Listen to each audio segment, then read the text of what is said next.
tropics, the dry and the wet.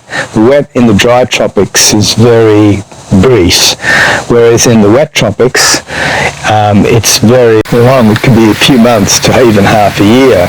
So in the dry tropics region, there's a real sort of sense of these two seasons. So there's lots of migratory birds that are flying to the lagoons. So I'm in a very sort of open sort of aired studio, and you really get that feeling of the environment moving into your zone, and it changes the way that you operate too, or it changes the way that I operate. So there's an owl. That's quite unusual. It is. It also allows to actually place the works outside so that they, in a sense, are factored through the environment, integrating the environment within these pieces, these works.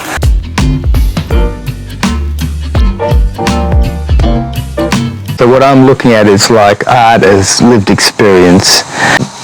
I like to think of it in the syncretic natural realism, representational realism, where the syncretic element is the morphing between this naturalistic approach that I'm taking and the technical. So the approach I'm taking with this naturalistic representational realism is to merge the two and put a humanistic element, allowing the natural environment to take its course. I'll put the fiberglass resin, the clear casting resin, and then I'll leave it out maybe for a few days, but even for a few years. So some of the pieces are left out from many years, and they start to fracture and change their shape, and then I might work on that, so that will create a sense that it has been impacted by the natural processes.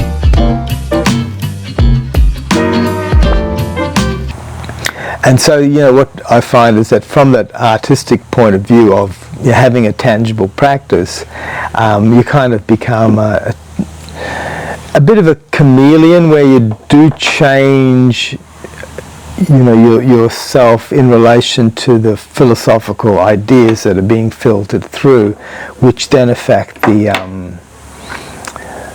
way that reality is represented through those particular works that are undergoing a process. So the artifact themselves become a kind of representation of a certain philosophical kind of filtering, which makes it all the more sort of interesting, because it's not really something that's highly formulated, but it's to do with just this eclectic approach.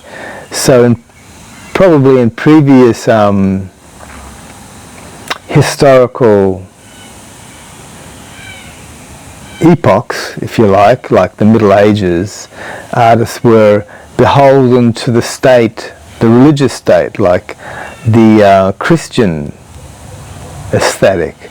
So worldviews of heaven and hell, and lots of the depictions were like, on these chapels, like Michelangelo's, ideas were to do with these anthropomorphic fields that were above on the Sistine Chapel, and so representing whole ontological sort of fields or worlds of views.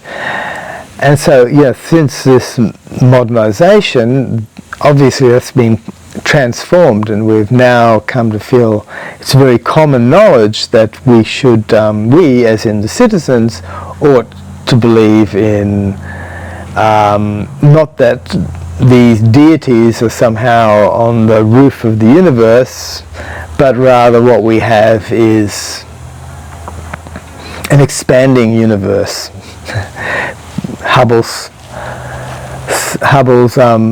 discovery that the universe is expanding, and so these sort of theorists that have filtered through into popular culture have obviously influenced the art, and so no more that artists will make these anthropomorphic creatures, but maybe have color systems